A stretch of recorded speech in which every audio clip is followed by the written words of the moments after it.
Al, you're muted. Sorry about that. I got the Zoom got sent to my office accounts and they were bouncing around there. So I had to get out of that and then go back in again. But anyways, so, all right, let us begin.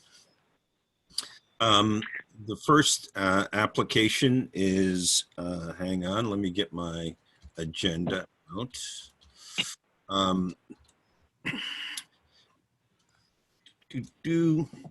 Okay, 11 The Boulevard, Unit A2, Aaron and Sandy. Let us, why don't you tell us very briefly what the application is for?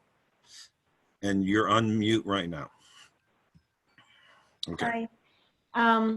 So we recently bought a condo at 11 The Boulevard, A2A, and we need to replace 3 windows and 2 sliding glass doors. They're very old. They're not in working condition. So, you know, they do create a fire hazard because you can't open them. And so we have plans to replace them according to the specifications provided by the Metro Hudson Management Company. Is that you, Maria? Yes, that's Maria. So we have a contractor, and we got an estimate for windows and doors that fit the specifications according to the management company. And so we are hoping to be able to put those windows and doors in. We have currently in our condo, there is one sliding glass door that we're not removing, and that is a vinyl sliding glass door. The other ones may be vinyl or they may be aluminum, because I'm not sure, they're pretty old. But I do believe that, and Maria, you could certainly confirm this, that the windows and doors in the other units that have been replaced, the ones that are not originals, they are vinyl. Because I took some pictures of those and they did appear to be vinyl. So we just want to have them look exactly the same as the other windows and doors in the rest of the units in our building and the rest of the condo complex.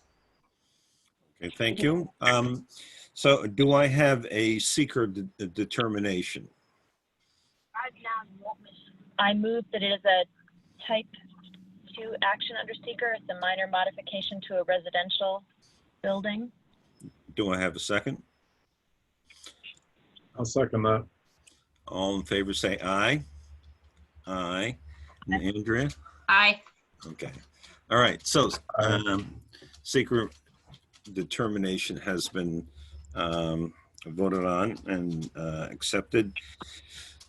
Okay, so we had previously discussed this particular application. There was the issue that the specification that the condo management company uses does not comply with our design standards. Now, did we, I think, Kathleen, you were the one that talked to Maria at the management company, am I correct? I did speak with Maria briefly, and I'm sorry, I'm having some technical issues myself. I'm in a parking lot, having not made it home. I can't see you, Maria, to make even Zoom eye contact with you. So I apologize. Maria expressed to me, and if this is not accurate, you can let us know. But you expressed that it didn't matter to the management company what the material was, so long as the appearance from the outside was the same. And Sandy also expressed by email that the concern that the windows have a similar appearance throughout the interior of the unit as well. Obviously, we don't have purview over the interior, but she expressed some concern about making sure that the materials were consistent inside as well. Okay, Maria, are you at the meeting? You're on mute.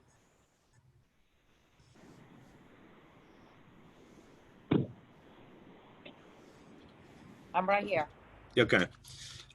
All right. Can you give us any more information than what Kathleen has already told us. No, that's exactly what I discussed with her. First of all, Ford Gate is not in a historic district, so we never had this come before us before. And other people that had replaced their windows when they purchased a unit, or even unit owners that have resided there over the years. As long as everything is uniform from the outside, I had said it didn't matter. And I said, I'm sure over the years, they don't make certain materials anymore. And if they're making vinyl, as long as the window looks exactly the same and it doesn't differ from the other ones, I said that was fine with us. Okay. The fact that windows had been replaced and weren't submitted to the board, that is, and that's more an enforcement issue than anything else. The condo, the Forge Gate condo is in fact in the district. So the design standards that we have do apply. Now, we had talked about possibly allowing this as an exception. And I was just wondering how other board members feel about it. So Lloyd, you're up. You're up next. Except you're on mute. I know, and my mouse was bouncing all over. I couldn't even get to the button. I'm sticking with what I said before. As long as it looks the same from the outside, whether it's vinyl or vinyl clad, I'm fine with that. And the all vinyl has the advantage of giving the owner the same appearance of all windows, existing and new, on the inside too, which we don't have purview over, but there's that advantage. That's all I got. Andrea? I agree with Lloyd. I'm unmuted, right? Okay. I just think that as long as it's consistent with the other condos at Forge Gate, I don't really have a preference. Kathleen? I feel pretty strongly about this. The fact that this is a clear enforcement problem that we have in the past had code enforcement officers who were inconsistent about referring changes down there to the board is not the fault of the applicant. Also, it is new-ish construction in the district, so and it is constructed with materials that are very much of their time.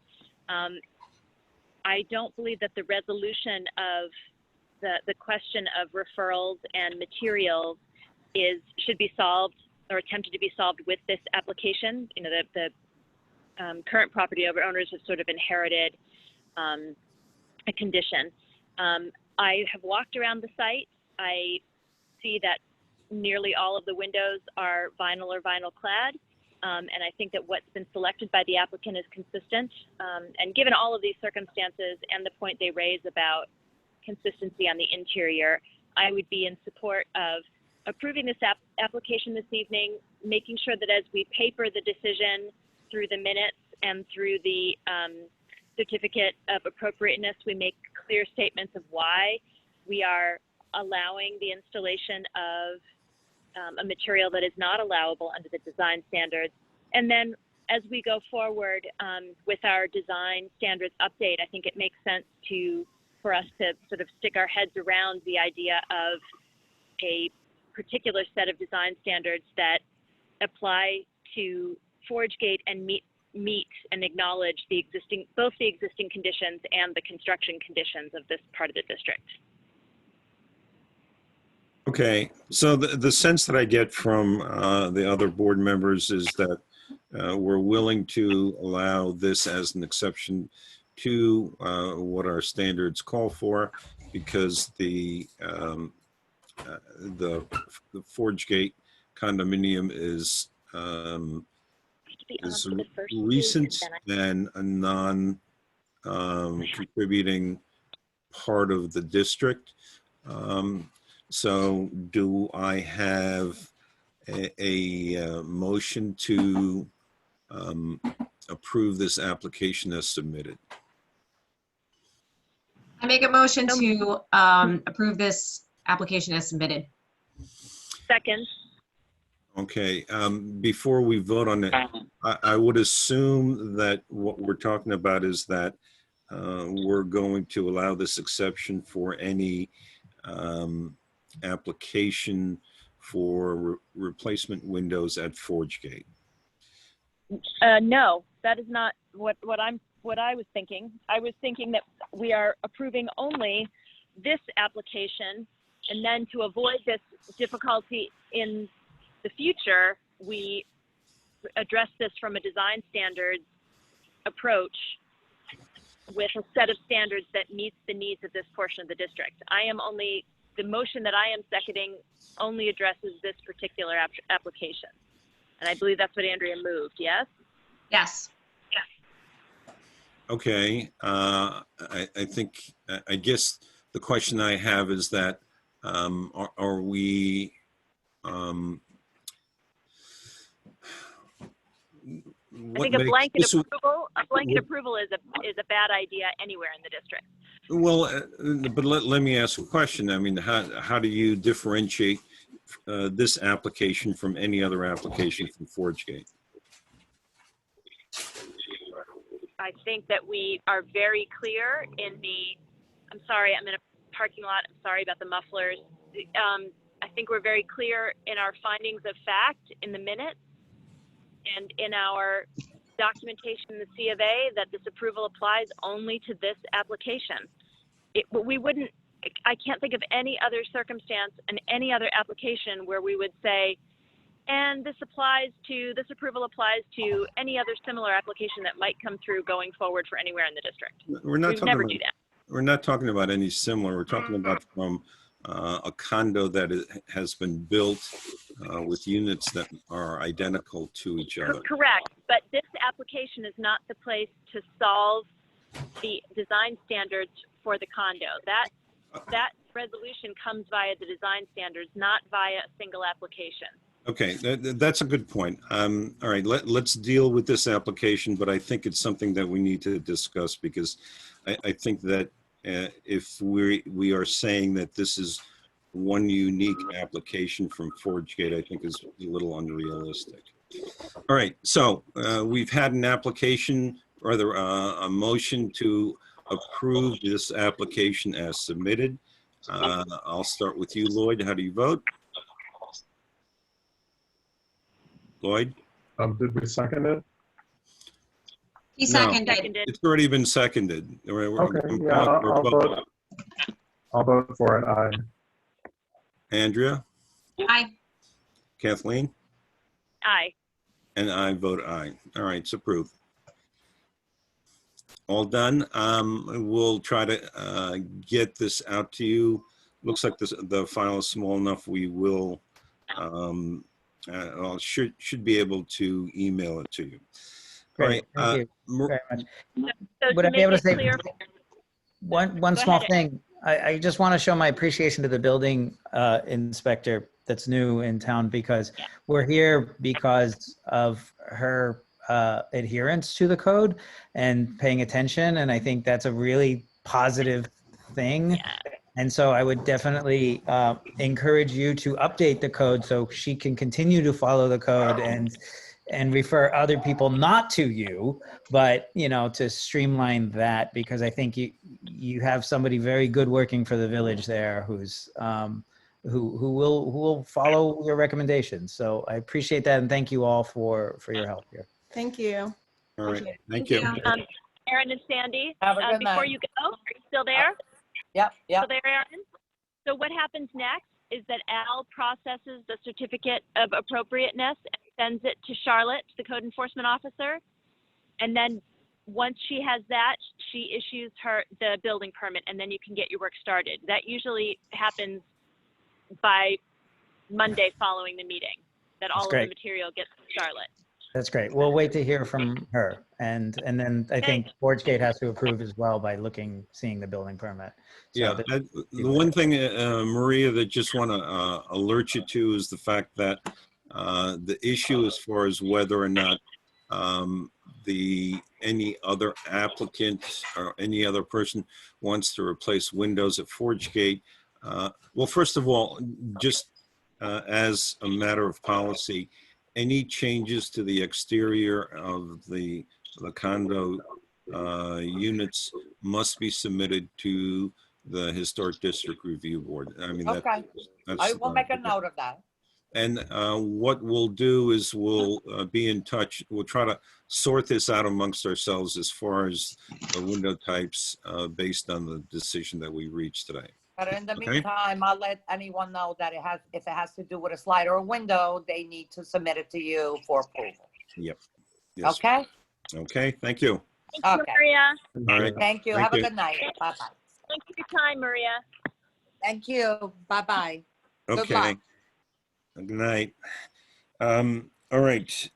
M. Patty McLean. Do I I don't know if, was Patty able to join? I guess not. No, okay. So Patty is having also having connectivity troubles. This is, if Lloyd is able to share his screen, this is building. I'm having huge troubles right now. I think I need to restart, but I will try. Everything is very slow tonight. This is on building 456 at Butterfield. As you're standing in front of the senior center, with the senior center and the post office to your back, that building directly in front of you, it is the unit all the way to the northwest. It's a corner unit, and it faces both Grove Court and the senior center side of the parking lot. It has two of the little balconies, two of the little outside areas on the roof, and the sun is quite bright there. The applicant would like to put in awnings there. The challenge for her is that the management company does not want any hardware installed directly in the building. So when we're able to see it is in the drive. If Lloyd can't share the screen, folks can look at it on their own computers. She found a company that manufactures a roll unit that attaches to the outside of the building it's reversible. The installation is reversible. And it is a fabric retractable awning that will, if you look at the photographs in the drive, it will come out over the French doors that open onto it will be attached over the French doors that open onto the balcony and cover that small balcony space.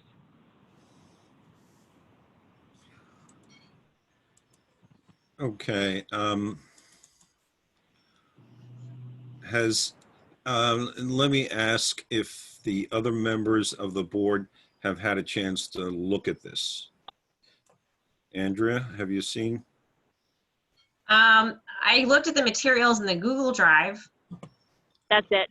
There Yeah. should be a drawing showing you how it's installed and a photograph of the actual unit, and then 3 images showing where on the facade, on the roof, really.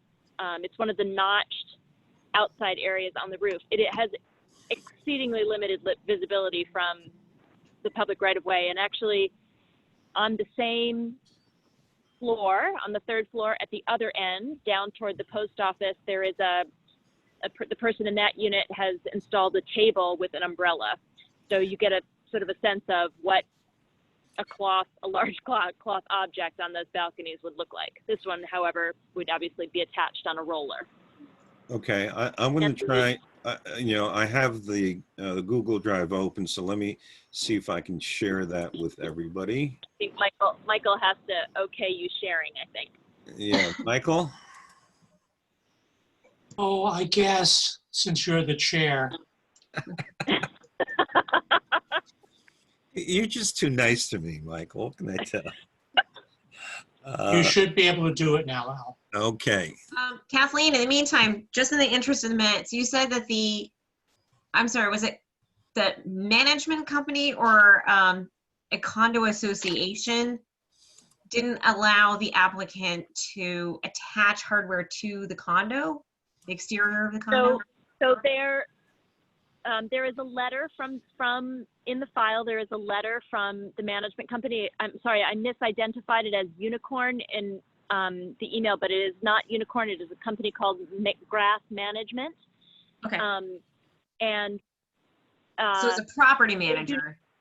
the property manager, right, Okay. stipulated that the awning not be a permanent modification of the facade of the building. So this is a removable installation of an awning. Got it. Thank you. All And right. it might be, Al, it might take, I think that there were 3.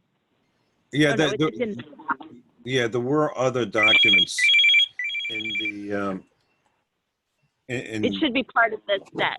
right. Okay, so just for everybody's Lloyd and Andrea, this is out of the Google Drive. This is where the location on the building where they would like to install the awning. And this is the awning. And you can, in the corner there, in the lower left corner, you can see the structure that the awning rolls back into in that sort of inset picture. Right there. Got it. Okay, and let me go to this, Butterfield Condominium. This is the letter that you were referring to. And it talks about, I'm not totally sure that any of us really care as far as the pattern and the colors of the awning. I think that, No, and I think that, the management company is particular about the colors. yeah, And I'm sorry, the city bus go by. They selected from the catalog for the applicant the fabric they prefer, and I informed the applicant that we have no purview over color or pattern. right. All right, and anybody have any questions concerning the letter from the Butterfield condominium? No, okay, and this is, all right, this is the other applicant. Mhm. Let me go to this application form, and we have the referral. So that's a letter of consent from the company and the cut sheets. Okay, do I have a motion concerning the secret status?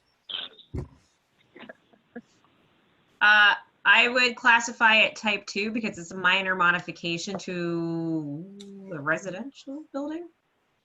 Okay, do I have a second? I'll second. Lloyd, are you still on? Lloyd is muted. Okay. All right, so I've had a motion for secret status type 2, and it was seconded, so I'd like to take a vote on it. Andrea? Yes, no? Aye. Lloyd? Aye. Kathleen? Aye. And I also vote aye, so it is, the secret status is approved, type 2. Do I have a motion concerning the application for the awning? I will move to accept as submitted. Do I have a second? I'll second. Okay, well, Andrea, what's your vote on that? Aye. Lloyd? Aye. Kathleen? Aye. And I vote aye. Okay, so the awning at 22 Butterfield Road, Unit 20, Unit 302 is approved as submitted. Okay, so, As you are about to shift into workshop, and I'm sitting in a parking lot with an 11-year-old who's so unhappy, and you have quorum, I am going to jump and try to get home. And if you're still talking when I get home, I will jump back on. Is that okay? okay, sounds like a plan. Sorry, guys. Everything's gone wrong today. You're not alone. Okay, so with that, let me see who else do we have on the show grid video. Okay, so Kent Hendrickson, 7 Fair Street. Going once, going twice.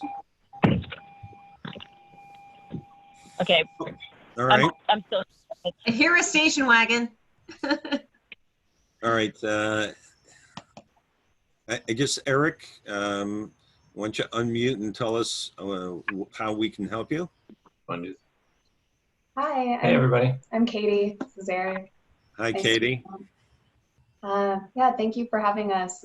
We were interested in talking about a fence that we would like to install at 4 Morris. And I think you all have been copied on a couple emails about this, but we've been going back and forth about a design, and just learned recently that the design we had initially thought about is probably not compliant. So we were looking at some alternatives and wanted to just run a few ideas by the group if we could.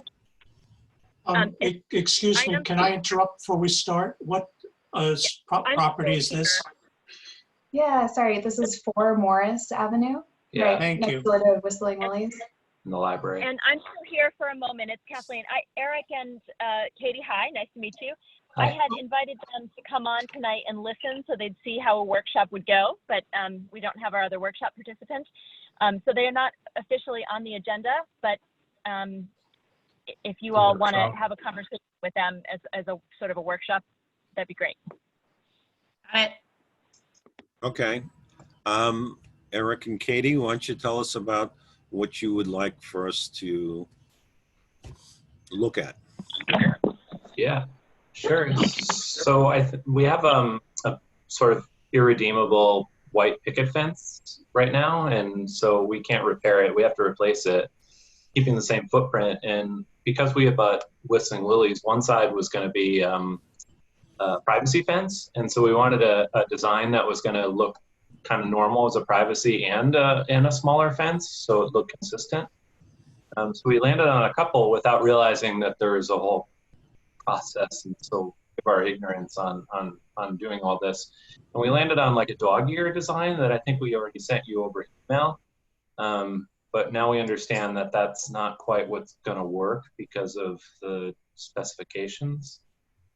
Yeah, so we were looking at some other options, probably still using the dog-eared picket, but allowing for some space, and like seeing sorry, it's evening, I'm a little brain dead now, but it's like allowing to see the horizontal beams, I guess, of the fence. So we wanted to show a quick image if we could.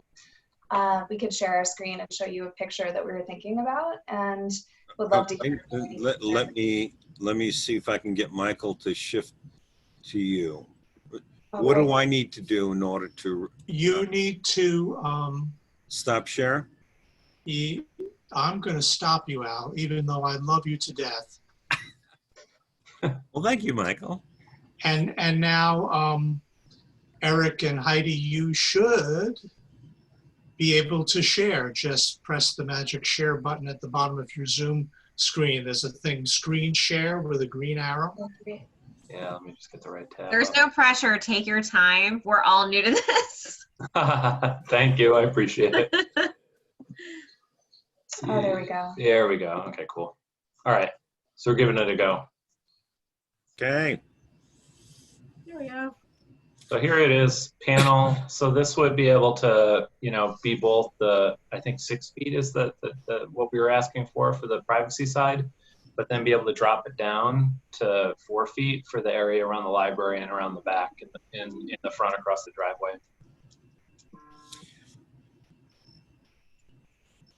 Okay, I think that Kathleen, I was flipping through the emails on your proposal, or at least the start of your proposal, the emails between you and Kathleen, and basically the issue was you're trying to keep from having headlights shining into your yard from people in the parking lot of the library. Is that correct? Yeah, and Route 9 as well. Mostly from Whistling Willies and also from Route 9. Yeah. Okay.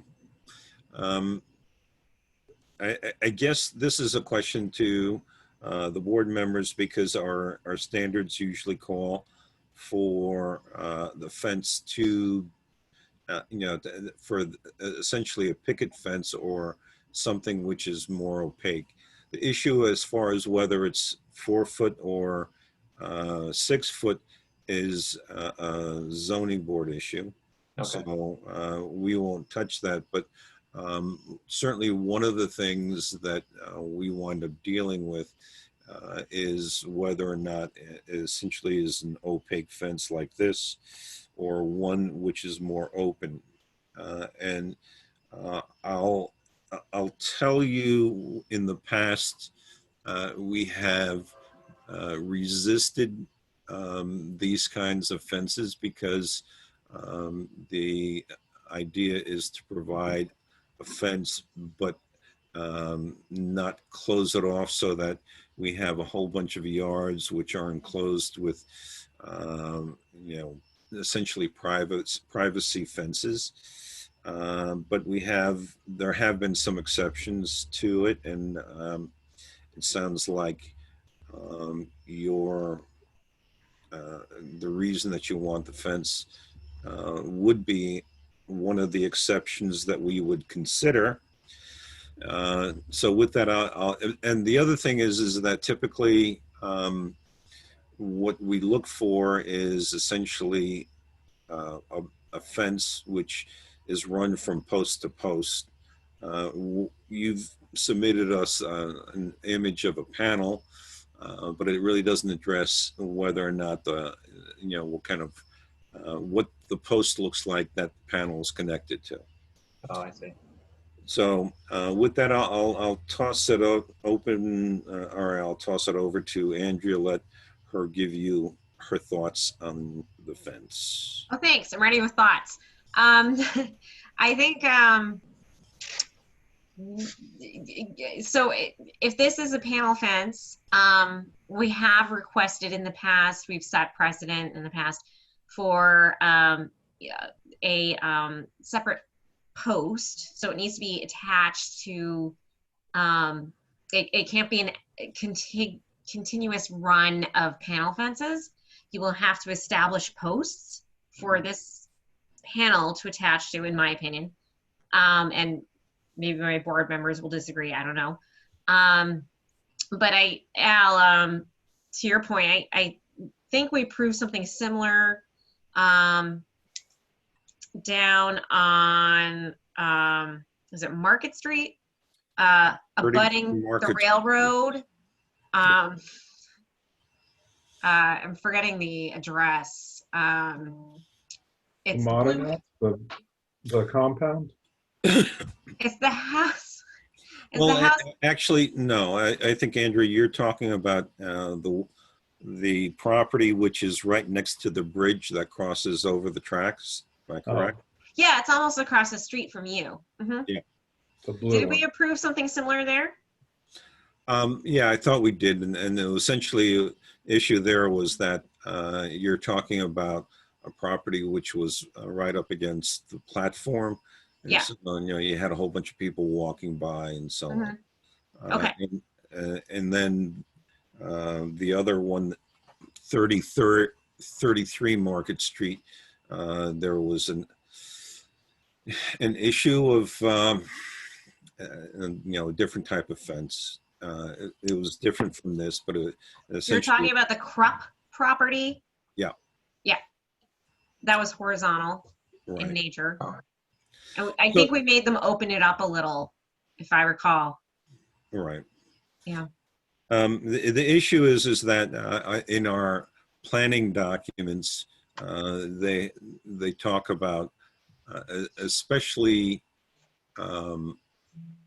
fences which are in front of houses or adjacent to other residential properties, it being opened again so that we're not creating a whole bunch of yards which are closed in, more of an openness to it, even with the fence to mark the boundaries.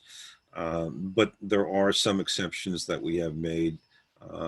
And like I said, I think that certainly a parking lot, if you're adjacent to a parking lot from Whistling Willie's and the library, that would be a consideration. The other thing which would help us as far as making our determination is, in fact, a site plan, so that we can see, what you're up against, who you're adjacent to, and so on. Okay. Lloyd, sounds good. do you have any thoughts? Yeah, I think the site plan is a great idea, because I'm trying to visualize where the tall fence is, where the shorter fence is. And I'm also having a bit of a problem just experientially thinking about a very short fence on the front, maybe. I don't know where you're making the transition, but say you have like a solid fence between Whistling Willie's and your property, and then a short fence on the front. It just seems like a wall. Like I would want to see the shorter fence turn the corner and then jump up. at a Yeah. certain point. Well, that's what we were thinking as a transition, but we didn't want to commit to it unless we knew it was okay with you guys. Like a slight step down almost. But my It doesn't question have to be an angle. It could just be, go from the 6 feet to the 4 feet. I think those are the right numbers. I've had such a day, I'm probably making them up. So I'm using them as an example, and I'm not sure if I'm out of turn suggesting this, like the shorter fence wrapping the corner. You guys can correct me on that if I'm wrong. I'm the newest here, so I just think that architecturally, experientially, it would be best to be able to preserve some of the view as you're driving down the street, but then block the lights for you as you get back on the property toward the house. One thing that I wasn't sure about is what constituted the front of the house, because the part that we're talking about that would be the step down is actually at the back corner of the house. So you almost can't see it from the road. It doesn't go out to the curb. It doesn't extend past the shrubs or anything. So it's stepped back. So I don't know if that's considered the front or what's considered the front of the house. Well, and certainly the issue, what we have cognizance over is what can be seen from public way, which in most instances, we're talking about a sidewalk. So certainly, if you take photographs so that we get a sense of exactly where the fence is going to be and how visible it is from the street, that would also have an impact on our determination. So, Al, quick question. Because they abut the library, isn't that considered a public right of way? Yeah, so you can see everything. Well, that's true. Yes. Yeah. Is it the green They're and in a orange? unique situation where they abut. Hi, I'm Andrea. I live on High Street. I know your house really well because I walk past it all the time. You abut Whistling Willie's and the library, so that puts you in kind of an interesting little box. Yeah. So just as a neighbor, I'm pointing that out. Yeah. That's tricky. Yeah, we want it to be consistent and to look appropriate in the area, but also I think the biggest thing was any sort of shielding we could get from Route 9 in the backyard. We're not worried about the front yard at all. So you're talking about, I'm sorry if I'm interrupting. No, go for it. Our internet is a little slow today. So you're talking Isn't it about always? the front of your yard, right? No, not at all. So it's the current fence line, but just replacing the current fence line. That's Is there, and I can't remember, is there actually, is there any fencing along the front of your house? No, it's actually. I didn't think so. Okay. Finally able to get up. I was finally able to get up Yeah. to the full street view here. So it's back. I have the same problem at my house. I know people just kind cars- of wander. Yeah, Pulled it's in. on the The parking. cars pulled in quite a way. And, Yeah. and there's a short fence or a low fence more toward the back of the house. So Okay. Yep. I think. Okay, Sounds right. all right. So Eric So- and Katie, do you have all the information that you feel that you need in order to prepare an application? I think so. We're still waiting on our variance approval. Well, we haven't actually submitted our paperwork yet, but then once we get over that hurdle, then we'll, I think, be sending in our application to you all. And yeah, I feel pretty good about it. Yeah, we can maybe have a think about some other types of designs too. It sounds like, there may be some more discussion about whether or not something like this is okay. We've also thought about just doing an in-kind replacement as well, just of the pickets, but we have a tiny little dog that we would like to try to keep inside. So that was our main concern about trying to, have a little more security there, as well as blocking out the lights and stuff from Whistling Willies. But we don't mind like the foot traffic, next to the library and stuff. It's really just Route 9, Whistling Willies, and our tiny dog. So it's kind of what brings Well, us the here. library at least has closing hours. Yeah. Um, It's all they're super friendly that cut through the library. It's not just like Route 9 traffic. My suggestion would be to look at Al and Lloyd. Maybe you remember the Zwick Wayland residence is 192 Main, Oh yeah. Yeah. right? You've maybe you've met them. Yeah. We have, yeah. I can't remember what their fence looks like, but a lot of what we review is what already exists in the neighborhood. Obviously, if it's compliant. I don't know, are you new to Cold Spring? Yeah. Okay. If you look at our design guidelines, which we are updating, you'll find it on the village website, and you'll find it under the Historic District Review Board page, which I'm sure you've already explored a little. Look at that, and then honestly, just kind of walk around your neighborhood and see what already exists. It'll give you a lot of good ideas. You are in a unique position where you're kind of nestled between a lot of other village activity, where you have the library and Whistling Willies, but that should, walk around and see how other neighbors have addressed this issue of screening. I'm also thinking about Kemble Ave, Al. Kathleen's not here, so and Lloyd's new enough. What did we do? Remember on Kemble Ave? I'm trying to remember the address. His house, I think it was Kemble. His house abutted the jewelry store. Well, certainly that's one of the things that we had What did we talked do about. there? When residential property abuts commercial property, I think that we were a little bit more willing to consider fences which are a lot more closed off. So. And he had a zoning clearance, as I remember. Yeah. Yeah. Because if I remember correctly, and we are not the authority on zoning, the zoning board is, but I think that the allowance for a 6-foot fence is whenever residential properties abut what used to be industrial, but we don't have that much anymore in business. So that would be something which certainly when you talk to the zoning board of appeals, you can thrash out with them. Okay. All right. Yeah, that sounds good. Well, I appreciate the time and willingness to talk us through this. It's our first time through any of this, so right. so thank Well- you for your patience. We've all been there. Just remember, our regular meetings are the second Wednesday of the month. And so, when you feel you've got information or things resolved, you can, shoot for that. And but check with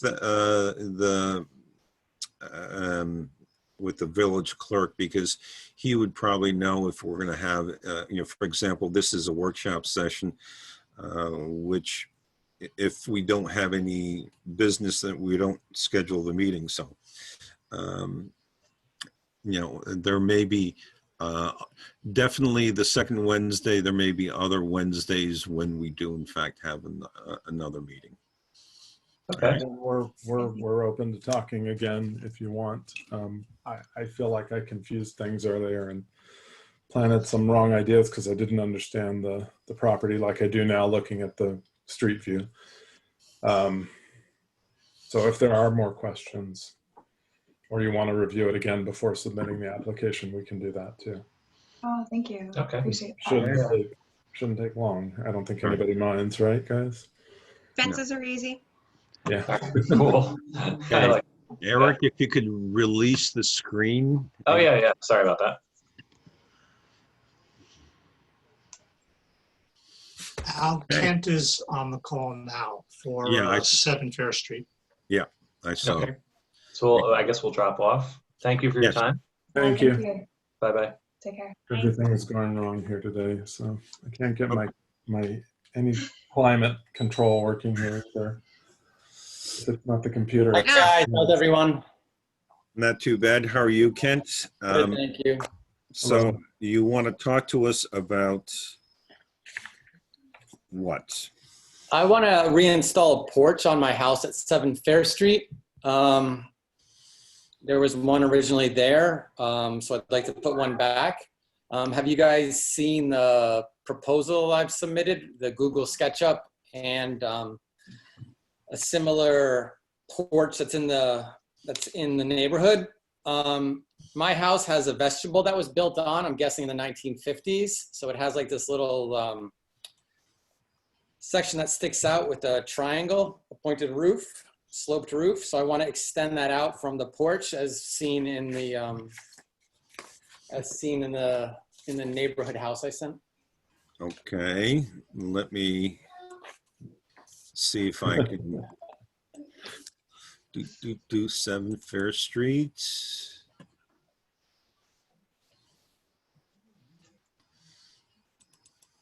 Oh, I see it now. The 6th page. Okay. That's it right here.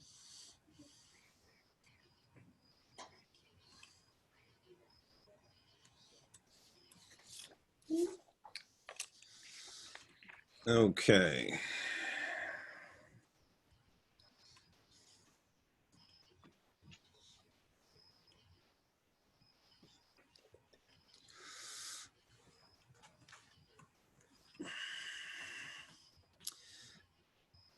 All right. So does anybody know how to rotate one of these files? Because I've opened up what we have in the Google Drive, but I don't see any symbols for rotating the image. Yeah, I don't think it rotates. It's just a JPEG. So it's just as it is. Okay. You have a front view and then a slightly side view.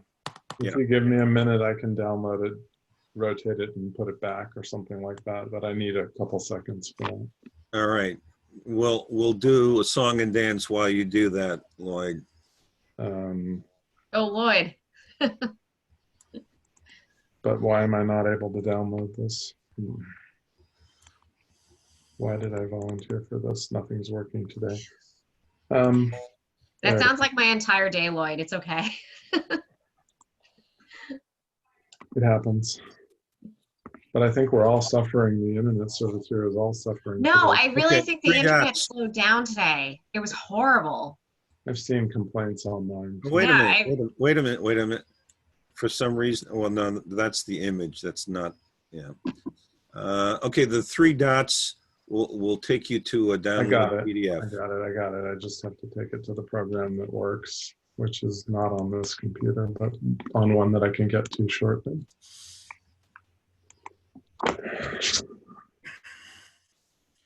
So I guess while we're doing that,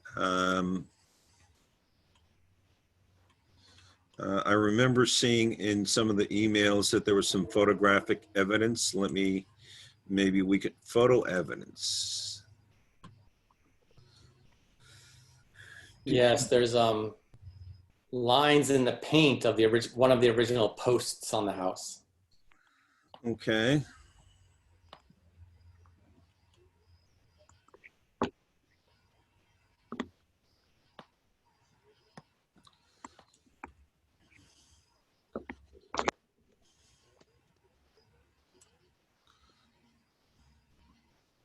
Well, in the meantime, Ken, I'm sure that your house had a front porch because it, as you stated, and some of your material, those long, narrow French doors that we see around the village, they're pretty typical of a house that would have a front porch because Right. frankly, why else would you install doors like that if you didn't have any water protection?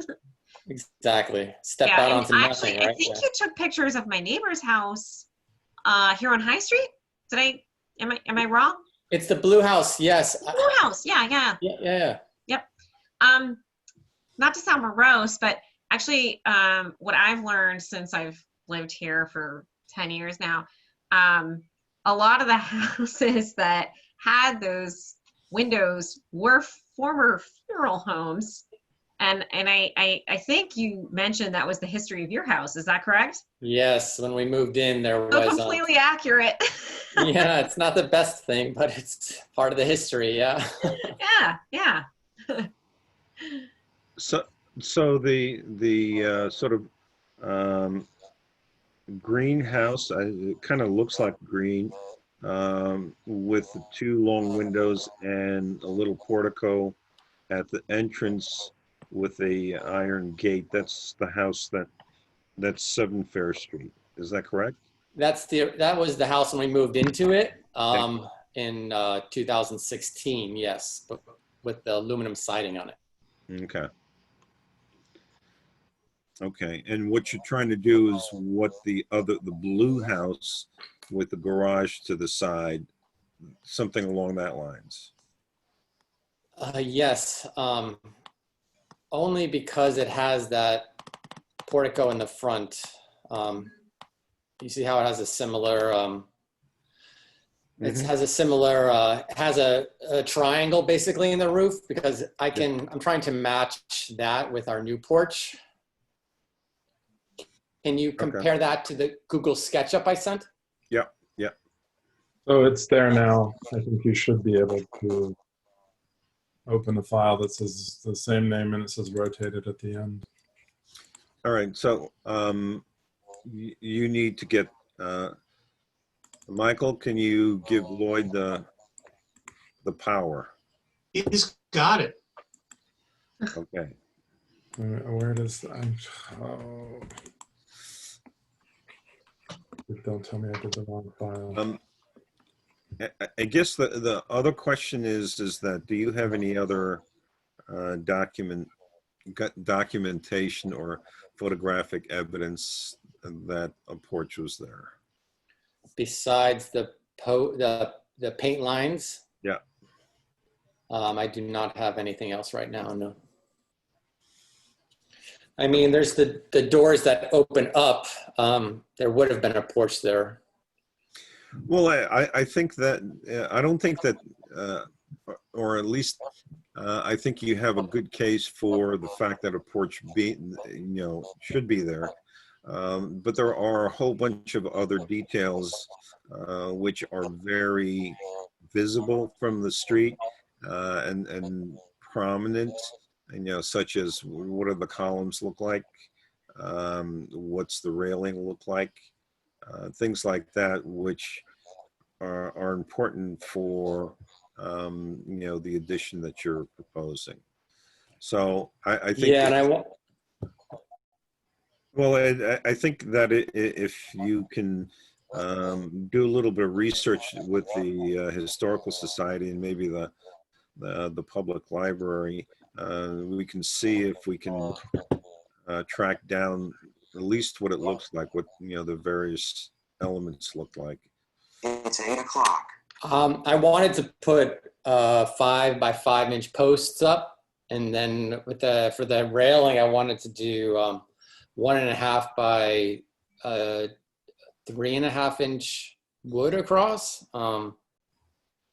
It's all in the Google SketchUp. I actually want to build exactly what's there at the Google SketchUp. It's not what do you guys think of that? Do you see any major problems with what's there?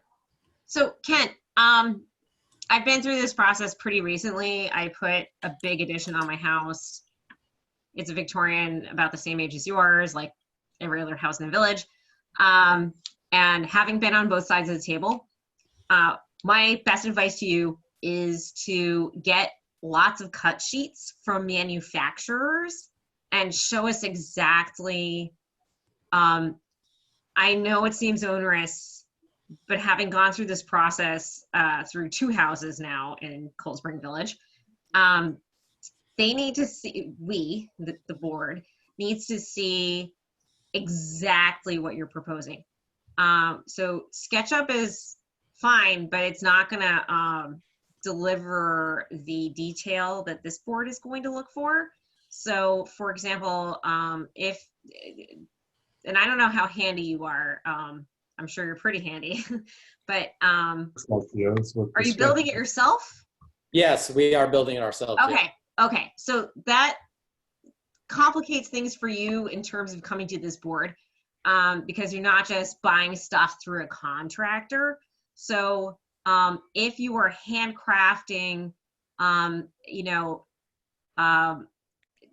some of the carpentry of the front porch, this board is going to need to see examples of that. I know that's challenging for people doing it themselves because I know I'm an artist too, and I kind of make things as I go, and I know my craft. But for you, if you could, because you're not going through manufacturers, if you could make up a very specific model. Because, for example, okay, I'm glad we're sharing the screen now. So looking at the columns I'm pointing at something no one else can see. Looking at the columns on the front porch that who's controlling the screen? Lloyd. I am. Sorry, Lloyd, I thought okay. you were- So I'm looking at the SketchUp, for example. So okay. Kent, how does the bottom of that column truncate? Where does it begin and what does it look like? And I don't think you're going to get that kind of detail out of SketchUp because I am pretty familiar with it. Right. So, and I know it sucks because you have to get, This is really helpful. This is great. I think you can draw well enough that you could just old-fashioned sketch. If you're avoiding using an architect, Sure. if you can draw, you can like sketch the, right. You know what I'm saying? The moldings. Okay. That's what this board is looking for. I don't know what else. Well, all right. Let me jump in with a couple of things that I see. I mean, first of all, that little triangular thing over the entrance, it's called a pediment. Now, if you look at the image of the porch that you were, you'll see that that's closed off. So, and basically what that does is it gives structure to that little pediment. So, the connections don't have to be moment connections, and, it ties the whole assembly together. The other thing to notice is that you have a beam which goes across, the roof. Lloyd, if we can go back to the SketchUp model, Yeah, right there. You'll see that, there's some sort of header beam which goes across there, and you have to figure out the connections from the column to the header beam. Typically, even square posts, as you've shown here, usually had some sort of distinctive features like a chamfered edge around it, and maybe it was continuous, maybe it wasn't. At the bottom, usually there was something which kind of indicated that it arrived at the floor. What these sit on is another issue. Typically, right now you've got posts, but I think that, very often a lot of these porches, what they wind up sitting on are some sort of brick piers. And going back to the SketchUp, very quickly. Don't rush my computer, Al. Okay. You'll see at the end of the porch, there's usually some sort of horizontal, which kind of closes, creates a triangular structure for that porch. Do you want that closed off? No, I mean, I've seen some porches where it is, and some other porches where all it is just a horizontal piece. Basically it kind of looks like a truss, and usually that would happen at a column or a post, some sort of truss shaped structure, which again, gives the porch a little bit of structure to it. So the other thing is taking a look at the railing. Yeah. Usually the top rail is a little bit thicker. And that's because it's shaped, and most people, or very often you have people who sit on it. The other thing, and I think I don't know if we have the building inspector, but the height of the guardrail is a code issue. Right. So, there are things that need to be worked out. Also, I don't know how, I think your proposed porch is pretty close to grade, but just as an aside, my insurance company, my house is built into a hill. It's actually a house that's kind of similar in style to your house. Yep. They required to have a railing system all the way around because someone could fling themselves off, and we went through that every year. So no, I want one. I just didn't put it in the SketchUp because it takes so long to do it, but I definitely want the rail. We'll go all the way across. Yeah, I just, I don't know how much SketchUp is really your friend here. No, this is good. What do you want? What kind of, do you guys want a drawing for the handrail, like with dimensions? Do you guys have certain dimensions you want me to use? Well, as far as the railing goes, the railing, if you follow the code. Not the height, but the actual width and thickness of the wood parts. Oh yeah, we need to know that. But do you guys have a preference? I don't mind doing what you guys want, but what works better for you guys? Do you have something that you're familiar with? Well, if you go, especially if you're going to be building this yourself, what I would do is go and check the various woodworking companies, because they sell standard, for example, there is a standard top rail, which is usually somewhere, it started out as a 2x4, and it was shaped to give it a round edge across the top. So usually that's sort of in the range of a 2x4. The bottom is a 1x4. And then the pickets are usually like 3/4 inch squares. or they could be round spindles. This is where these are the types of details which a photograph of a porch that had been there would make sense, because it would help justify what you're proposing to fabricate. Okay. Yeah, in lieu of that, I think finding a similar house of the same, Right. like I think you did, the same period. What do you do? You're Right. fine. You can probably find some examples as inspiration and measure them up and adapt them for your use. I was going to say also pay attention to these posts, because usually there's something a little decorative going on the top. A cap. And a cap of some sort, yeah.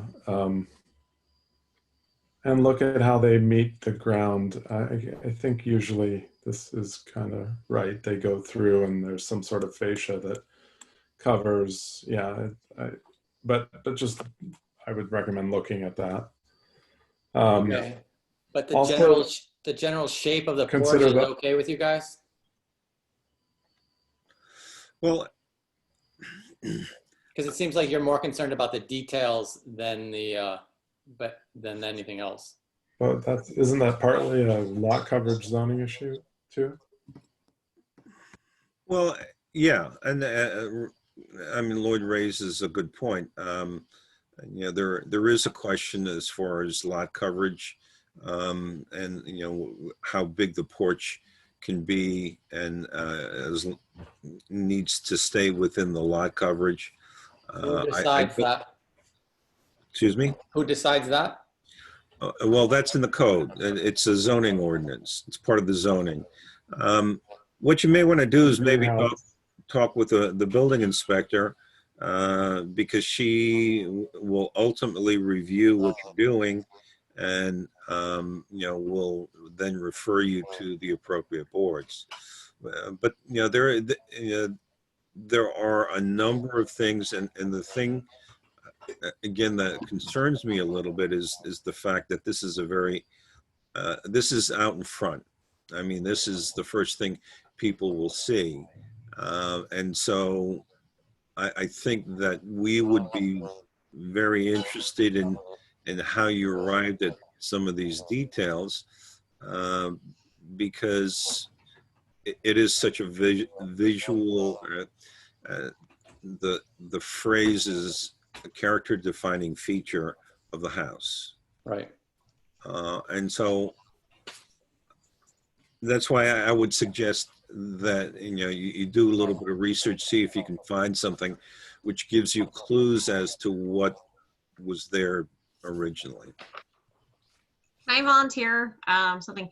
I would look at some of the houses across on Morris Ave, or I'm sorry, I think it's actually Chestnut, across from St. Mary's. Uh-huh. They have long and narrow windows with front porches. I think you should also look at High Street. I think you were actually looking at Fran's house, kind of closer to Main Street. Walk up. Yeah. So walk up High Street just a little farther, and you're going to find another blue house. Yes. That's very similar in proportions to your house. And they also have the long, narrow, beautiful French doors. Your house is such a gem. And there are a few examples in this village of a house with those very particular features. And so go look at that other blue house on High Street, because it'll give you an idea. And I, like I said, I live on High Street too. And I had a weird, porches get ripped off all the time, in my view, because they degrade very quickly, floors rot, crazy things happen, and porches are constantly getting replaced on these old Victorians. And so people found workarounds. They did some DIY. They added a portico because that was popular in the 50s or whatever. And so your house is one of those examples of a house that had its front porch just ripped off and all kinds of weird stuff happened afterwards. My house was one. My porch is still not totally normal. It's not a perfect restoration, but I did my best. Great. So if you walk down High Street, do look at the other blue house that's a little farther up towards Northern Ave. Okay. Across the street from the Tots Park, which I'm sure you know well. And that might give you some ideas of what, I'm not saying add barge board and all the beautiful scroll work that they have, but just take a look at the proportions and kind of how they restored that porch, because that porch, as far as I know, is pretty original to the house, and should give you some good ideas. I think that the house that you cite here, closer to Main Street, looks more, those columns speak more of like a mid-century restoration idea. Right. I think that house is probably Gothic, and of course there's the attached garage. It looks to me like there was some mid-century renovation. But I'm only interested in the roof line of that porch because I have the portico on my house. So the column. I had it on mine and I ripped it off. Oh, I see. I can't rip it off my house though. Anyway, just take a look around and just look for those houses with the windows that you have. Like I said, they're few and far between, but they do exist. And that should give you some good pointers. And I mean, if you're someone who can draw, don't rely on SketchUp. Okay. It's too cumbersome. Yeah, it can be. SketchUp just unless you makes know more, it really, really well. I don't want to be sounding like a snob, but SketchUp adds more problems than it's worth. It's just, you know, like, if you look at our design standards manual, you'll see a lot of hand drawings there. Okay. So, you know, that gives us more detail than we can get from, like, you know, really easily available CAD program. All right. Well, I think this was really helpful. I think I'm going to go look at some houses and then talk to the building inspector and just make sure that I'm able to do what I want to do, and then we'll go in for the details.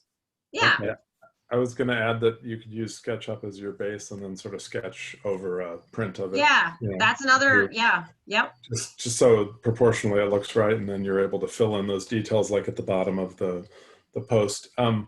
I am noting on this, I think you're right, Andrea, that this stuff isn't original, these columns, but they have a nice sort of taper to them, which I don't think is necessary. I'm not opposed to like a simple 4x4 post. Yeah, it looks like my grandmother's house, and I know that's what she did to her house. Yeah, people wanted to class it up a bit, so they put these classical columns. But I think you can look around and you'll find plenty of examples that have very simple square columns with or without a chamfered edge. It doesn't need to be anything this elaborate. Also, I was going to add your application, and you can come talk to us again, of course, before that, but think about your materials and prepare the materials that you're going to use on the project. Show us, I mean, if it's all, I think our standards advocate pretty strongly and clearly for natural materials, natural wood, painted wood, and not these synthetic woods lately. Right.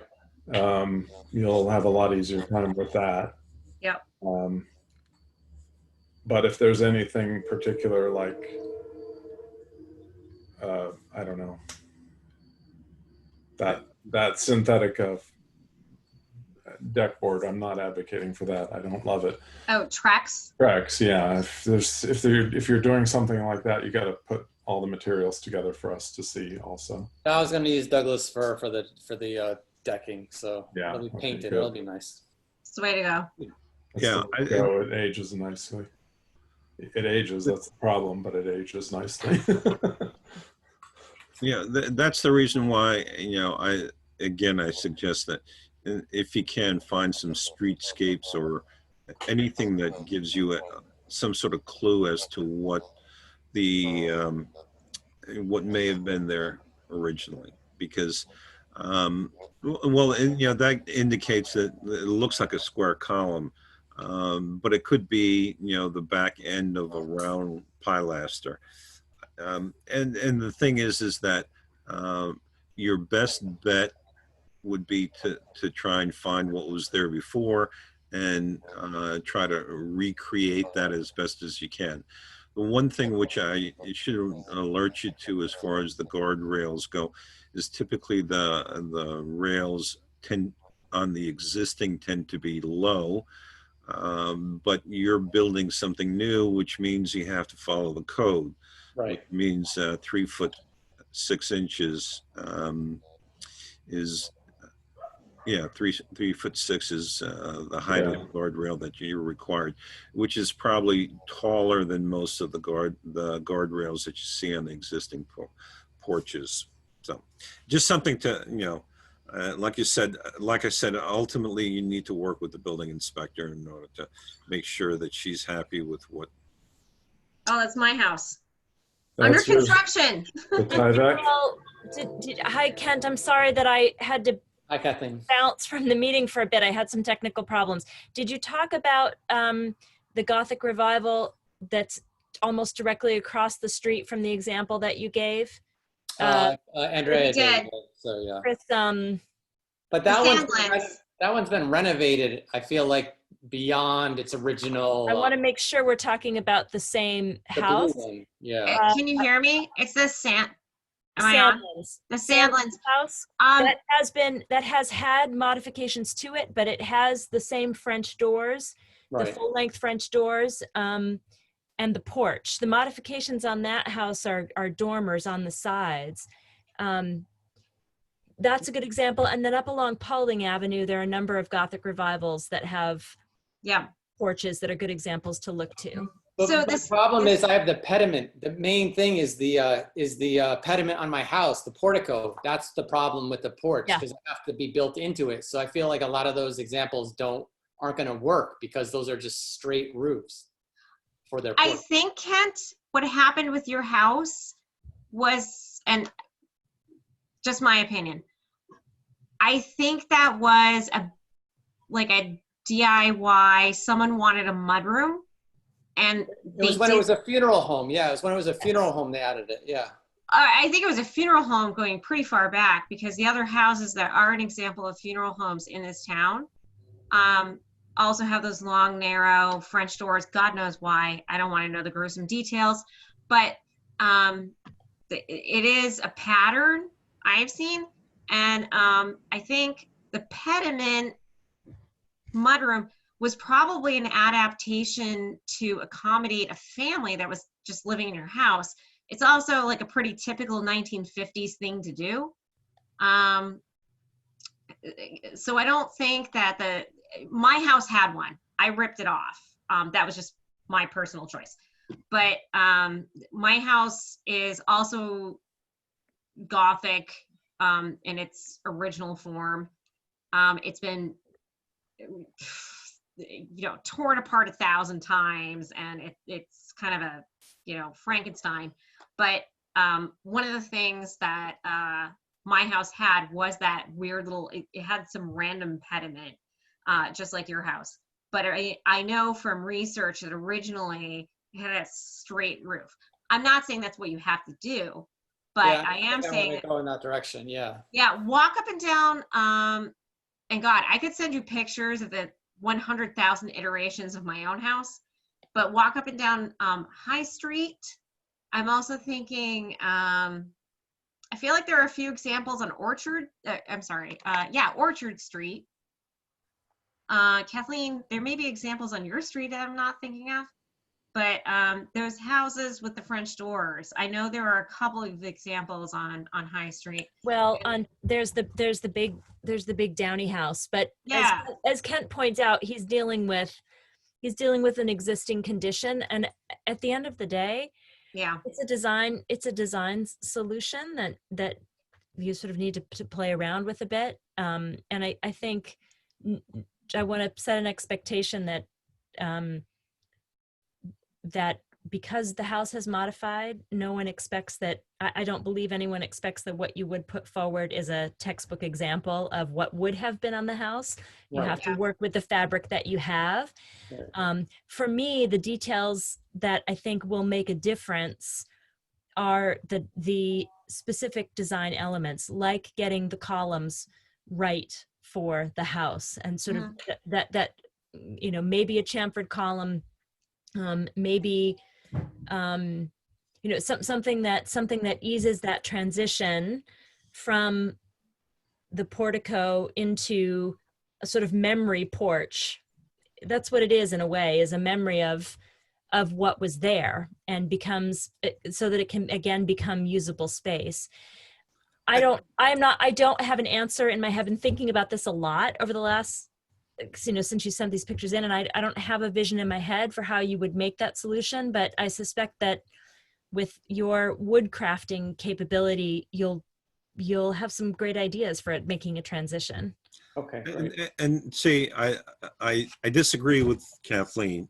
I think that that your primary source of design inspiration should be what was there before.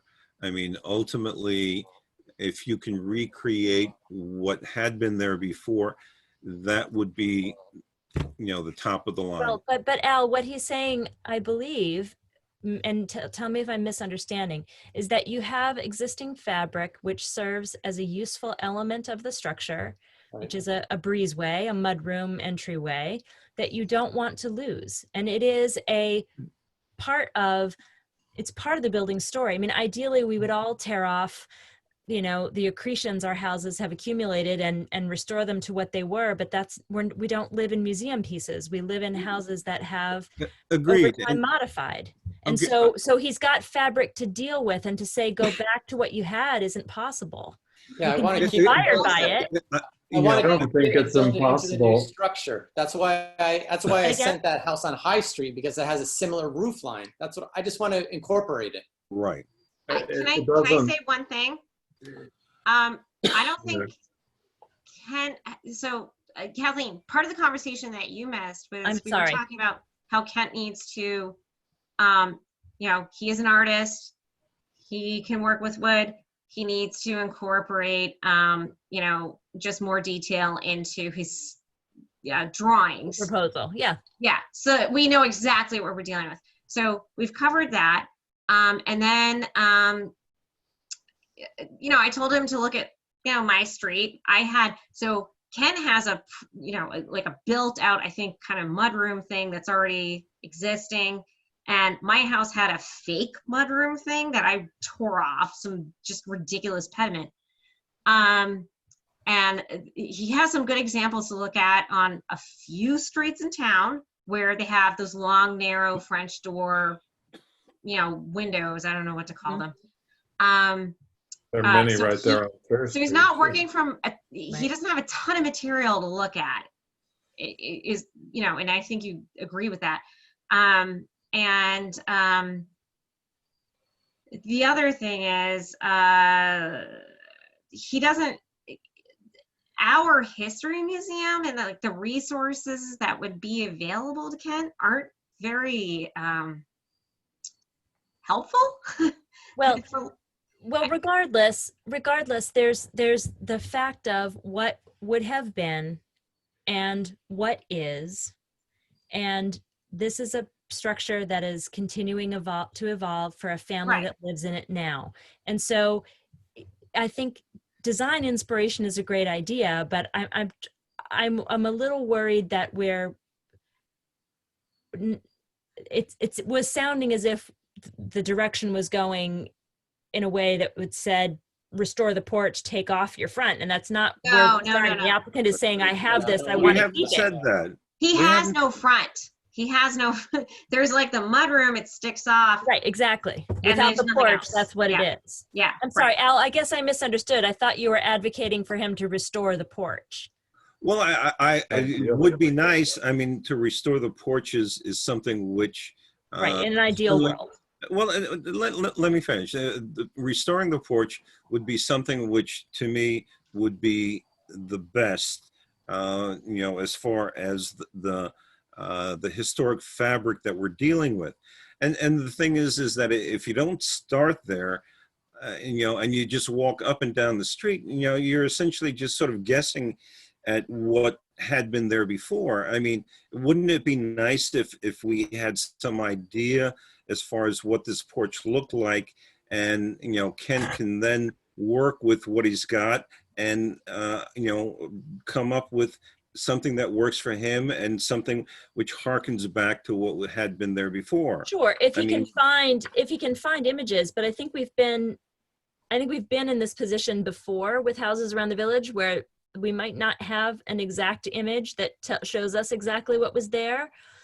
We can look I at. don't think, I don't think that we've really tried very hard as far as finding images, because I know, for example, there are pattern books as far as a lot of the houses were built from pattern books that architects of that period created. So you're not saying find a photograph of this house. You're saying look at style guides for the Gothic revival and take inspiration, right? Yeah, and if you can find an image of this house, that would be better. Ideal, yeah. But So given it, let's start with a higher bar and shoot for that, and then we'll settle with what we can find out about the house. But I mean, if you don't even try to find out about the house, then you're starting at a lower point, at a lower bar. well, I'm not. My concern here is that I don't think that, I'm being very honest, I don't think it's reasonable to say to an applicant who wants to retain an interior space which exists as a result of a previous modification that they need to take that modification which they enjoy and use, take that away to put back something that was already gone. That's who's the saying concern that? I'm having hearing this conversation. Who's saying that? Kathleen? That's what it sounds like you're advocating for. No, I mean, he's showing in his SketchUp the mudroom being there, but Right. the porch coming down and a pediment set into the porch, which would line up with the mudroom. I have no problem with that, but I think that what the direction that we're giving him is, go out and look. Well, why don't we start with, let's see if we can find some images of the street, get some idea of what was there, start at a higher point, and then if we have to, whatever we can, if we can't find anything, then you move down to the next level. I mean, to me, it's, sort of looking around at what's on the street is no guarantee that what you're doing is in fact correct. All you're doing is you're fitting into the context, and that context may be in fact modified. But you're just looking for details. So like you're just looking for posts and handrails and stairs. You're not going to be looking for the roof line, because we're not going to. No, I mean, my question to you is that, do you know that this porch, the way you've drawn it, is in fact what was there before? In what terms? In that it was there, it was wood, it had a roof on it, or what do you mean exactly? In other words, the shape of this porch. Yes, it is. Yeah, the height is correct, because I've walked around the village and most of the roofs with this style house start exactly under the window. The height of the porch to the bottom of the front of the roof is 95 inches. I've measured that in my neighborhood. That's typical style. I did put a lot of effort into this. I have walked around the neighborhood and measured. Mary Ann's house, I don't know if you guys know Mary Ann. She has a porch on her house across the street from me. That's where I got a lot of my dimensions. She has an original. Oh, the yellow house across the street? Yes, it also had a little porch on the front. Beige. Yeah. Beige? Oh, I thought you meant next to the church. No, that's John Peterson's house. That also had a porch. Yes, that has a porch as well. And the other thing is, So I'm keeping how the same far out does the dimension. porch go? I'm keeping the same dimensions as that are currently there for the stairs and for the top of the stairs. That's what is currently there. So I'm not making anything bigger. The only thing that I'm extending out is I'm pulling the decking out in front of the two doors. Oh, yeah, I understand. Okay. So I feel like I have done quite a bit of research and I am matching the neighborhood. I feel like the roof line is something I want to keep because I really want to keep the portico. I want to make it, I love the way the house is now. I don't want to destroy anything on the house. I want to keep it as it is. And I just want to add a roof for the porch and extend the deck over in front of the doors. So Kent, okay, so that answers my question, because I think that's what we're trying to make sense of, and which SketchUp does not illustrate perfectly. So we know there's kind of a mudroom. Can we call it a mudroom? Is it a mudroom? That It's bump not, out? it's just a area that opens the door. There's no chute. It's a shoe dump area. Okay, so it's so where your front door is bumps out of the house, right? Yes. Okay, that we know. And then it looks like in this drawing that, are you extending that gable, or is this a new gable? No, I'm extending it. It's exactly the same. Okay, because line. in this, okay, so this is the problem with SketchUp, is that it doesn't fairly illustrate what you're doing. Imagine I have the roof of the vestibule of the mudroom. I'm just pulling the roof out toward Pulling it the out. street. Yeah. I get it now. Okay. I'm keeping the same angle. It's exactly the same original to the house. Got it. All right. So is that interior space? Okay. I think I see what you're, okay. Now I see what you're saying. All right. Can I So hold you up want to an- keep that gable. Got it. Can I hold up an image for a moment? Yep. If you look at Gothic revivals, the porches most frequently were flat. I found an example. This is a super helpful book that you can get from the library. You can borrow mine if you'd like, A Field Guide to American Houses. It's the McAllister book, it's called. Let's see if we can see this. There is, in this corner, a Gothic revival right here that has and I can send this image to you. It has a gable incorporated into a flat roof porch. Now that's a center gate, it's a center, so it's not exactly the same configuration, but it gives a sense of how that form and shape might work in coordination with specific design elements. So while you're talking, Does the board have a preference of a flat or a slanted roof? I think that if you look at Gothic revivals, most commonly the porches were flat. Very flat. We don't have preferences. We have a preference for what was Like, there so and what's appropriate.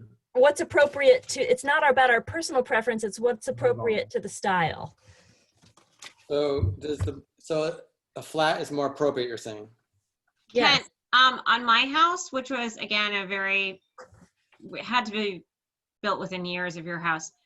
I found pictures of my house being built, being demolished, being 1990s renovated, Right. and my porch roof was very flat, and it was ripped off and totally rebuilt. But also, I happen to have 2 copies of the book that Kathleen just referenced. I'll drop one off at your house. That'd be great. Thank you. Yeah, so you can look at the pictures she's talking about, because it would just make more sense to you if you saw the pictures. You know, my roof on my house, as I mentioned, was much flatter in its original state. It was rebuilt, I think, to slough off a lot of snow and things like that. And look, one of the things we address in our updated design standards is some climate change issues. And I don't know, maybe we're getting heavier dumps of wet snow, things like that. So at any rate, I can't provide you with any of that, but I can give you the book that Kathleen's talking about. I have 2 copies because my father's an architect, or my father-in-law's an architect, and he gave me a copy of a book I already had for this board. So anyway. Well, sometimes, Andrea, as I look at examples, Yeah. I mean, these structures were built in places that had a lot of snow, right? They're popular in New England, Sure. they're popular in upstate New York. Yeah. You'll see a predominantly flat visual, but above and as part of the roof, a sort of a slope that provides drainage. Oh, So okay. that the overall visual, here I am pointing to the screen over here, the overall visual from the street is flat. That's There's Mary a Ann's house. transition. Yep. Yeah. Can You're you right, guys- Kathleen. Can you guys It pull could up the just be house a prevailing on style. Parrot? Can you guys go to Parrot Street in Google? Who's ever doing the Google Maps? I There's a don't know house if similar to Parrot- mine. I There's a don't house know. similar to mine on Parrot Street. Right. I don't know if Parrot Street is on Google Street View, but I'll try. I think it's At the the same top? builder. There are a number of Gothic revivals on Which Parrot one? that may be Where? helpful. Parrot and Pine, right on the Yeah, the corner. blue one. Yeah, no, the white one. Oh, the white Which- one on the other The side, white one that has the dormer. extension on this. Yeah, on the attic.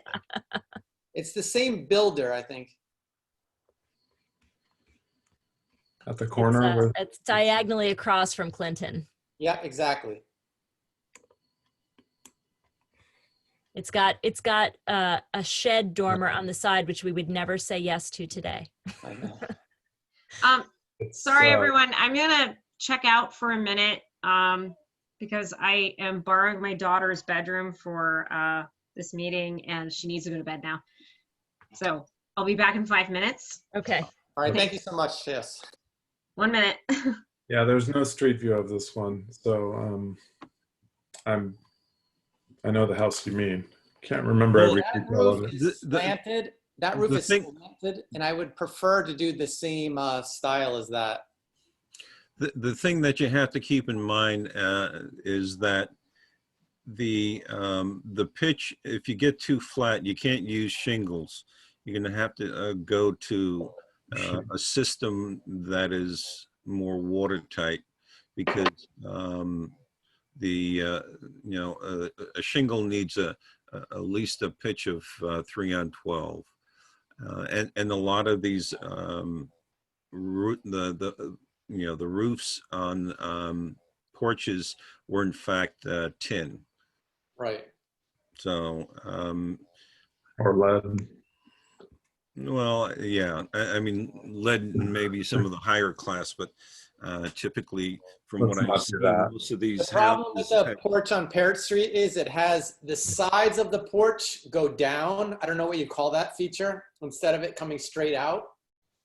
I can't do that because of the portico Okay. on my house. Yeah, it's a hip roof, but that won't work with your Exactly. mudroom unless you're gonna cut down the structure that you have for that roof right now.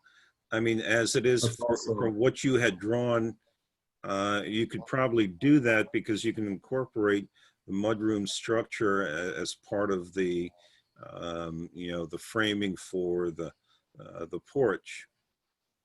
Well, here's an example when you do get this book. I don't know if Andrea has the same edition, but in the Gothic Revival section, there is it was an original. It's an original gable portion of the porch, and then there is a flat portion that extends from the side. So again, it becomes a design question, how well you can design off what the fabric that you have, and then incorporate design details that make sense for the period of the house, Right. so that it feels as if you're pulling that portico back into the primary design. Right. Yeah, that's exactly what I want to do. Yeah. I would be, I mean, if it's useful to you to take photographs around the village and then talk again and say, okay, these are the things I really like. I think sort of trying to bring together a visual, a collage of what your visual interest is going to serve you better than SketchUp, which without fail flattens out your design intent every time. Okay. It'd be better if you're, I don't know if you draw, but even if you were to sketch or have someone sketch, you don't need to hire an architect, but if you know someone who can sketch, to sketch your intention, that might even serve you better than what you're trying to do with SketchUp. Okay. Andrea said the same thing, so that makes sense. Okay. Kent, I happen to disagree with everybody who's been knocking SketchUp. SketchUp is useful if you know how to play with it. It has a bunch of quirks, but the thing about SketchUp is that you do get a 3D version of it, and you can rotate it and take a look at at a three-dimensional object. But anyways, sure. I think that, and if you're skilled, it's something that takes, you use it a lot, so you have a skill set. But if you don't use it a lot, you're not going to have the same skill set. I guess my question to Kent is whether or not we have overloaded you with all sorts of things that you now will have to spend 2 years just trying to sort out. Exactly. I've got a long list of things to do and things to take pictures of, but no, it set me in the right direction. I think it was good meeting with you guys tonight and getting to know what you think. But I'll get more images. I'll put a drawing together that's more detailed. I think I'll hand draw it out so we can get a better idea of it. But all of this has been really good. Thank you, everybody. All right. Well, thank you. Thank you. And we're always available. As you can tell, we certainly like to help get you on the right track rather than have you go down a certain direction and then have to sit there and say, oh no, we can't allow that. So good. Okay. Thank you. All right. With that, let us next thing on the agenda. All right. Bye, guys. All right. Good Good night. night. Good luck. Thank you for loving your house so well. All right. Thank you. The next thing on the agenda is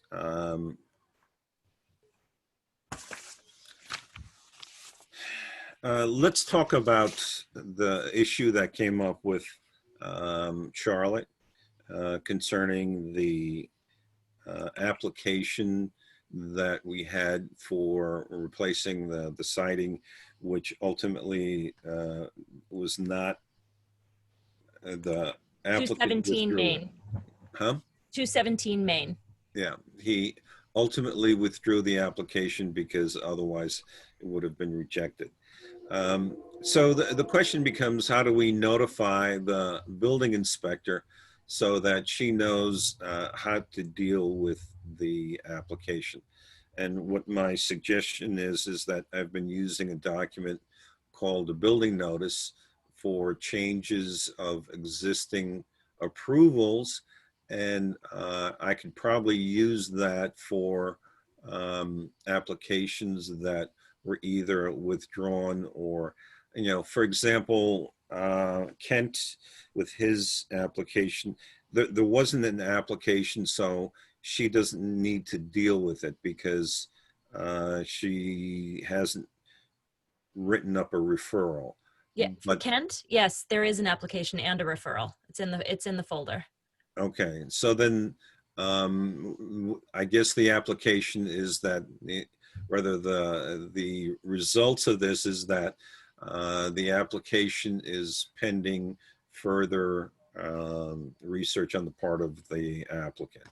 What we used to do with Bill Bajarski was that after the meeting, either you or I think it was usually me, would send an email with a note on each application: approved, processing, processing COA, denied, applicant returning.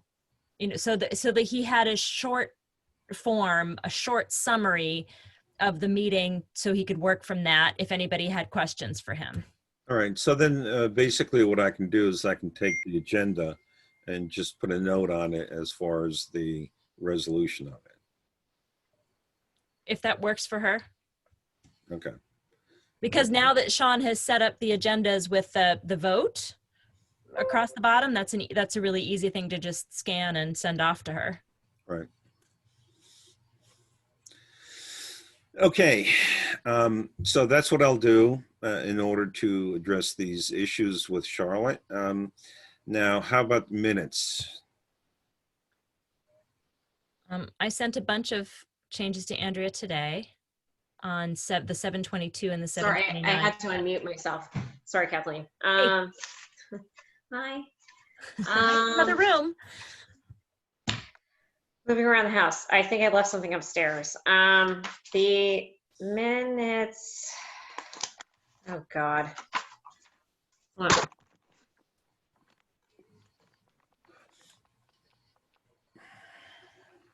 Is there anything aside from minutes that we need to deal with?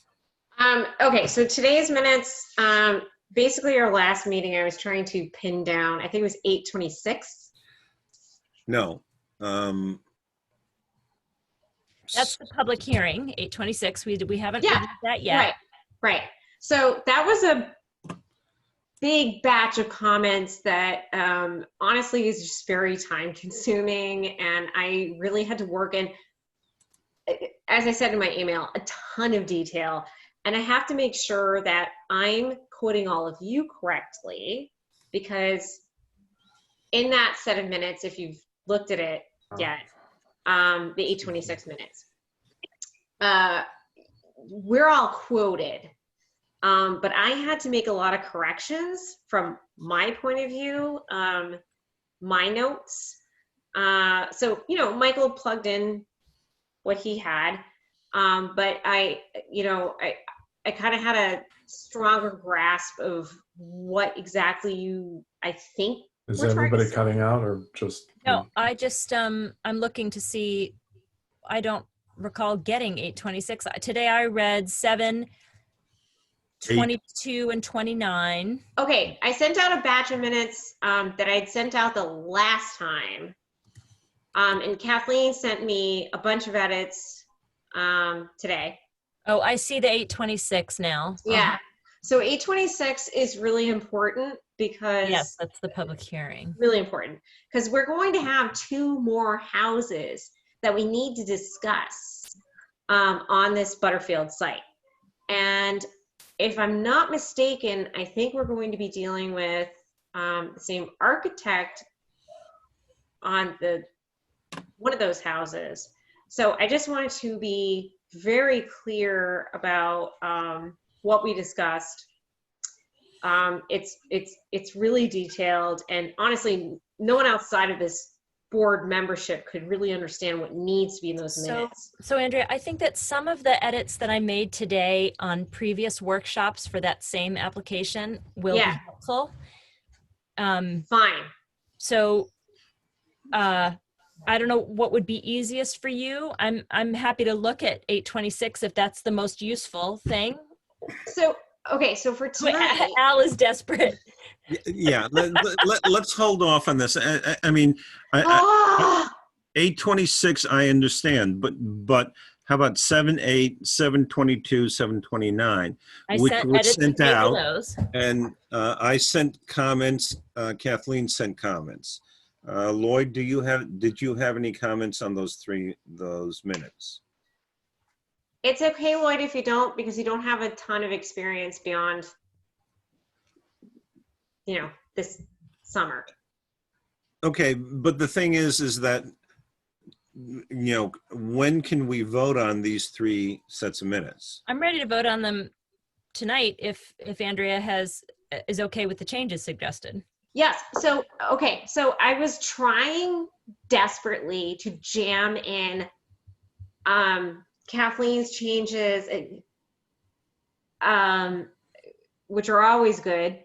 But I just simply ran out of time to make sure every document was edited just so. I am comfortable voting on these minutes, this tranche of minutes tonight, recognizing Kathleen's edits and Al, whatever edits you handed me, because what we usually do when we're in person is everyone hands me physically or electronically edits, and then I make all those edits, and then Al, I email them to you, and then you say, okay, looks like they were edited, and then we launch them onto the website. Things are very different right now, but I think basically I couldn't keep up with today in particular. Okay, well, Making all the edits in real time right before the meeting. That's all. okay, well, And I wasn't able to review them again, so. That's fine. all right. Trying to say that So then earlier. let's put off these 3 sets of minutes, because the other thing is that I don't think Sean has seen these. I mean, he hasn't been. Well, actually, Sean, okay, so that was another discussion we had. I swear I sent off these minutes. I didn't see them before today, before you sent. The only email I have Really? with these is this afternoon when you sent them. And I looked at them as soon as I got them. Okay, So- I'm so sorry. I honestly thought that those had been sent out. I missed worry. the Don't You worry. know what happened though? I think is that I missed the 8:12 meeting because I had a sick kid Yes, last exactly. minute, and I think I was supposed. It's entirely possible that Andrea, we're supposed to vote Quiet on the it. guilty voices. Quiet the guilty voices. We're gonna get there. We're almost caught up, except for July and the public hearing. I just don't like a backlog because it really screws me up. But yeah, All right, let's do it this way. With these 3 sets of minutes, if you can make the changes and send them out so that what we can do is the next meeting is going to be in October. Let's vote on them in October. okay. I just, like I said, I hate having a backlog because I feel guilty. But things are very messed up right now. Okay, fine. I mean, we all have real lives to go to. Andrea, I that- called from a parking lot tonight. Yes. We do our So- best sometimes. we And I just was do our really- best. Okay. Okay. I felt really guilty myself, but. And standards. Lloyd is guilty, so. Okay, so Okay. because There you go. I'll take it. the July minutes I think are pretty close. I mean, the comments that I had were not all that great, but there were some significant ones that need to be incorporated. One of the questions is on July 29th, were you at that meeting, Kathleen? The July which? 29th. Yes, and I edited that today. Yep, she was here. Okay. All right, so I'm marked as absent, but I was there, and I'm okay. I'm recorded as moving things. I think it was just a copy and paste thing. Right. So, okay. So let's shoot for that. And the 8:26 minutes are the other ones that everybody needs to have, take a close look at. That's And a I heavy need- edit. I'm sorry. I'm sorry. Yes, Kathleen was indeed at the 7:29 meeting. In fact, she moved to close it, Right. according to my notes. The 8:26 meeting is such a heavy lift, in my view, as someone who hasn't been writing minutes for more than 5 years, because there's a ton of Butterfield stuff there and talk of precedent being set. And so I wanted to make sure that everything was recorded accurately. Also, we had a ton of board member opinions being recorded in those minutes. And I want to make sure that each one of you were represented accurately. So We'll get it I right. couldn't do that on You'll my get own. it right. Don't worry. Yeah. What is most helpful to you right now? For you to keep working on them, or do you want someone else to look at them at this point? I've done everything I can on those minutes, which I sent around this afternoon. I need all of you to make sure that your opinions are recorded accurately. Just pay special attention to Kathleen said this, Al said that, Lloyd said this. Just make sure that your opinions are, because I take my notes, but that's my own view. So Okay, let's do it this way. The July minutes should be pretty close. If you can make the changes and send those around so that at the next meeting, we can sit there and vote on them. 826, which has all of these opinion pieces. yeah. Let us, today is the 23rd. All right, calendar.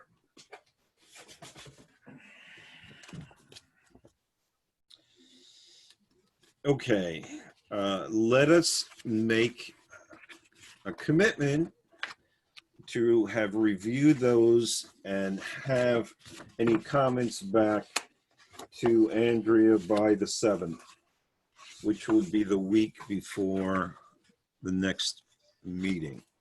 Okay. All right.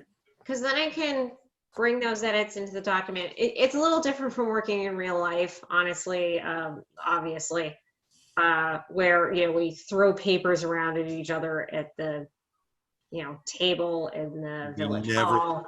throw papers at people. We I'm having pass them. trouble with We that. throw them around. It's really weird to do Reverence. everything on the screen. Okay. All right. So October 7th, so that we can, incorporate the comments and have them ready for a vote on the 10th or the 14th. Okay. Okay, thank you. And I also owe the September 9th minutes. Just take those off your worry list, Andrea. Yes. I need to write those. I think 812 was one, like I said. 812 is already done. 812 is signed and delivered. Oh, I didn't know. Okay, sorry. Yep. Okay. All So we right. just have July and July, the public hearing in August, Right. and the 9th of September, and then we're good. So we're almost caught up. Good. All right. And when's the and- next meeting is the 14th? Yes. No, we're meeting on the 30th. Are we not, for design standards? Oh, sure. That's fine. Yeah. We were supposed to meet tonight, and then Sean had to be away. And I didn't want to proceed without his brain at the Yeah. table. Without brain. So are we The good for 30th. next Wednesday? Ooh. Lloyd sent us Yeah. around his revised version to look at and comment. Well, yeah, they're on the Google Drive. Correct. John put him up there. I sent him Correct. to Sean. He put him up there. All right. So, I'm sorry, my phone just died. So the 30th at what time? at 7. 7 o'clock. 7? Okay, just making sure. Okay. All right. And if you have any recommended changes, if you could get them to Lloyd as quickly as you can. Yeah, I don't have anything yet, correct? I don't recall seeing anything. Right. I have a couple of notes. Well, you're not allowed, but everybody Oh, else. I'm joking. Send them over. well, I don't know. I need to, compress them somewhat. The voluminous. No, For what? they're voluminous, and that, so they need to be compressed. Okay. By all means. What I'll do is I'll put it in the Dropbox, and you. Okay. So with that, do I have a motion to adjourn? Fine. And do I have a second? Oh, I'll I'll move to second. adjourn. All in favor, say aye. Aye. Aye. Thank you. I'm very sorry for how I had to engage with the meeting tonight. I'm sorry. Thank you for accommodating my kid and everything that went wrong with me. So see, Andrea, we all have nights. Yes. I had a Yeah, me throwing up too, and kit. my There's technology. absolutely no problem with it, and we're all dealing with a new environment, Ugh.